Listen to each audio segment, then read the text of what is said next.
প্রীতম আর সুধার আশীর্বাদ ভেঙে দিতে সুধাদের বাড়িতে গেল তেজ। হ্যাঁ বন্ধুরা, এমনটাই দেখা যাবে। তাই সম্পূর্ণ জানতে ভিডিওটিতে লাইক দিয়ে চ্যানেলটি সাবস্ক্রাইব করে দিতে থাকুন। গল্পের শুরুতে দেখা যাবে সুধা সুধার মাকে বলে, মা আমার পক্ষে এসব করা একদম সম্ভব নয়, তুমি কেন বুঝতে পারছো না? আমি শুধুমাত্র তেজকে ভালোবাসি, তেজকে আমি ভালোবাসি মা। তখনই সুধার মা বলে, দেখ মা, তুই তো ভালোবাসিস, কিন্তু সেই মানুষটা তো তোকে অবিশ্বাস করে, তোকে এখনো বিশ্বাস করে না। তাহলে তাহলে তুই কেন তার জন্য এভাবে নিজের জীবনটা কাটিয়ে দিবি বলতো? কেন কষ্ট পাবি? তার থেকে যে তোকে সম্মান করবে, যে তোকে আগলে রাখবে, সেরকম একটা মানুষ কি তোর জীবনে দরকার নেই? আমি তোকে বলছি, তুই প্রীতমকে মেনে নে। প্রীতম তোকে আর তরিকে দুজনকেই খুব ভালো রাখবে, খুব ভালো রাখবে। বিশ্বাস কর মা, তোদেরকে আগলে রাখবে। কারণ তেজ তো তোকে এখনো অবিশ্বাস করে, তোকে তো বিশ্বাস করে না রে মা। তখন এই কথা শুনে সুধা বলে, যাই হয়ে যাক না কেন মা, আমি শুধুমাত্র তেজকে ভালোবাসি। আমার পক্ষে অন্য কাউকে মেনে নেওয়া কোনোভাবেই সম্ভব নয়। ওইদিকে দেখা যাবে তেজ সুধার ছবি নিয়ে দেখতে থাকে আর বলে, তুমি ঠিক আগের মতোই আছো সুধা, একদম একটুও পাল্টাওনি। তোমার সেই চেহারা, তোমার সেই কথা বলার ধরন, স্বভাব, সবকিছু এক রয়েছে। তুমি আমার সুধা, তুমি কিছুতেই রুক্মিণী হতে পারো না, কিছুতেই না। আমি জানি তুমি আমার কাছে ফিরে আসবে, আসবে ফিরে, কিন্তু একটু সময় লাগবে। তখনই সেখানে ইশিকা চলে আসে। ইশিকা এসে সুধার ছবি দেখে চমকে যায় আর বলে, এ কি তেজ, তুমি এই ছবিগুলো নিয়ে কি করছো? কি করছো তুমি? সবাই ডিনারের জন্য তোমার জন্য অপেক্ষা করছে, চলো আজ থেকে তুমি সবার সঙ্গে একসঙ্গে বসে ডিনার করবে। এই বলেই তেজের হাত ধরে টেনে নিয়ে যেতে লাগলে তেজ ইশিকাকে ধাক্কা দেয়। তখন ইশিকা পড়ে যেতে লাগলে তেজ হাত দিয়ে ধরে আর বলে, শোনো ইশিকা, তোমাকে আমি সাবধান করে দিচ্ছি, তুমি না আমার কোনো ব্যাপারে কোনো রকম কোনো নাক গলাবে না। আর আমার জীবন জুড়ে, আমার মন প্রাণ সবকিছু জুড়ে শুধুমাত্র সুধা ছিল, আর সুধাই সারা জীবন থাকবে। আমার স্ত্রী হয়ে হোক আর যাই হোক না কেন, আমার সারাটা জীবন আমি সুধার জন্য কাটিয়ে দেব। তখনই এই কথা শুনে ইশিকা চমকে যায় আর বলে, তাহলে কেন আমাকে বিয়ে করতে রাজি হয়েছো তেজ? কেন? তখন তেজ বলে, দেখো, তোমাকে আমি বিয়ে করতে চাইনি, শুধুমাত্র যাতে সুধা আমার কাছে ফিরে আসে। কারণ ও কোনোদিনও মানতে পারবে না অন্য কারোর সাথে আমার বিয়ে হোক। সেই জন্য তোমার সঙ্গে আমার বিয়েটা ঠিক করেছি, আর কিছুই না। তখন তো এই ইশিকা এই কথা শুনে কান্নায় ভেঙে পড়ে আর বলে, তার মানে তেজ কোনোদিন আমাকে ভালোবাসেনি আর কোনোদিনও আমাকে ভালোবাসবেও না। না, আমাকে কিছু একটা করতে হবে। ওইদিকে সুধা ওর মাকে বলে, মা বিশ্বাস করো, আমি না সবকিছু করতে পারি তোমাদের জন্য। আমি সব সমাজের সব কথাকে উপেক্ষাও করতে পারি। কিন্তু যখনই আমার সার্থকের সঙ্গে বিয়েটা ভেঙে গেল না, তখন আমি মানসিকভাবে নিজেকে স্থির করে নিয়েছিলাম যে আমি সমাজের কারো কোনো কথাই শুনবো না। কেউ আমাকে কিছু বললেও আমার না গায়ে লাগতো না।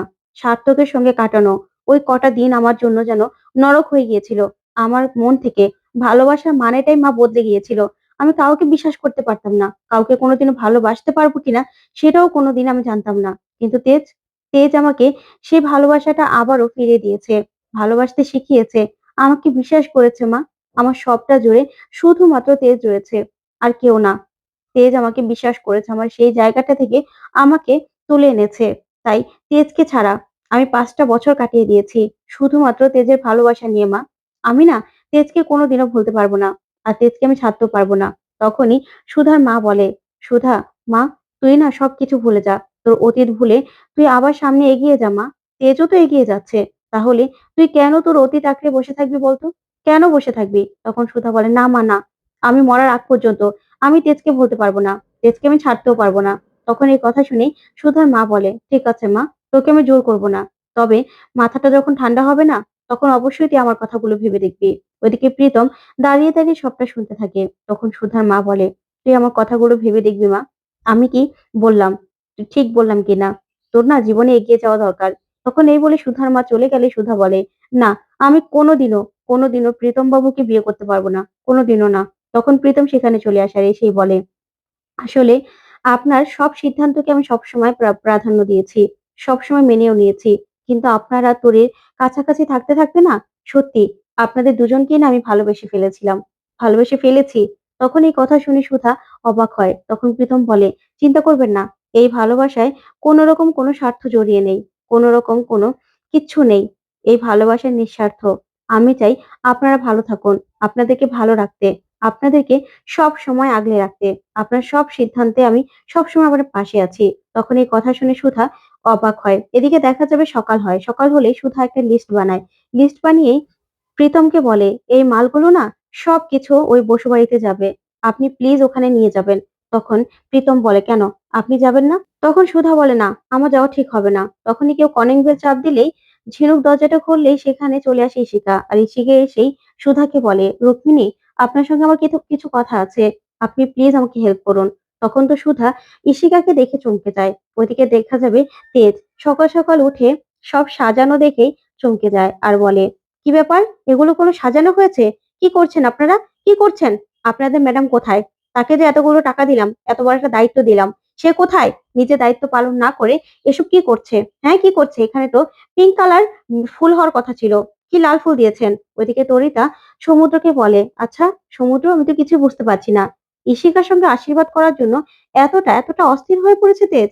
তখন সমুদ্র বলে, "না, দাদা ভাইয়ের চোখে মুখে শুধুমাত্র রুক্মিণীকে দেখতে পাচ্ছি। আসলে একজনকেই খুঁজছে।" তখন তরিতা বলে, "ওই রুক্মিণীকে?" ওইদিকে দেখা যাবে ঠাম্মি ঠাকুর ঘরে মন খারাপ করে বসে আছে। তখন তেজের মা বলে, "কি ব্যাপার মা? আপনি বরণডালাটা ঠিক করেছেন তো?" তখনই ঠাম্মি বলে, "আচ্ছা বৌমা, এমন কি হয়? সেই এক চোখ, এক নাক, দুজন মানুষ কি একরকম হতে পারে? কোনোদিনও হতে পারে না।" তখনই তেজের মা বলে, "মা, হতেই তো পারে বলুন? অবিশ্বাস্য। তারপরেও তো মেয়েটা তো নিজেই বলল যে ও রুক্মিণী।" তখন তো ঠাম্মি মনে মনে বলে, "না, আমার দাদুভাই এত তাড়াতাড়ি ইশিকাকে মেনে নিতে পারবে মনে হচ্ছে না।" তখনই মেজো কাকি বলে, "মা দেখবেন, ইশিকা না আমাদের তেজকে একদম পাল্টে দিয়েছে। ও তেজের সঙ্গে ভালো থাকবে আর ইশিকার সঙ্গেও তেজ ভালো থাকবে।" তখন ঠাম্মি মনে মনে বলে, "না, দাদুভাই তো এই বসুবাড়িরই ছেলে। ওর যে রাগ, ও কি সুধাকে এত তাড়াতাড়ি পাওয়ার আশা ছেড়ে দিতে পারবে? কোনোদিনও না। আমি জানি।" ওইদিকে তেজ বারবার করে সুধাকে ফোন করতে থাকে, কিন্তু ফোন ধরে না। এদিকে লোকজনকে বলে, "কোথায় আপনাদের ম্যাডাম? আপনাদের ম্যাডামকে আসতে বলুন।" তখনই সেখানে চলে আসে ইশিকা আর বলে, "না তেজ, আজকে তো রুক্মিণী আসতে পারবে না।" তখন তেজ বলে, "কেন?" তখন ইশিকা বলে, "হ্যাঁ, আসলে আমি বলতেই গিয়েছিলাম। দরকারে আমাকে ফোন করেছিল। ওনার আর প্রীতমেরও নাকি আশীর্বাদ আজকে। তাই উনি আসতে পারবেন না। কারণ আজকে তো একটা ভালো দিন। আমাদের আশীর্বাদের সঙ্গে তারও আশীর্বাদটা সেরে নিতে চায়।" তখনই তেজ সবটা বুঝতে পারে আর মনে মনে বলে, "সুধা আমাকে ভালোভাবে জব্দ করবে বলে আমার চালে আমাকে মাত করছে, তাই তো? আমি ইশিকার সঙ্গে আশীর্বাদের ডেটটা ফিক্সড করেছি বলে ও প্রীতমের সঙ্গে আশীর্বাদ করছে? না, এটা কিছুতেই হতে পারে না।" তখনই তেজের মা বলে, "তেজ, ভালো দিন আছে। প্লিজ তোরা আশীর্বাদের জন্য বসে পড়।"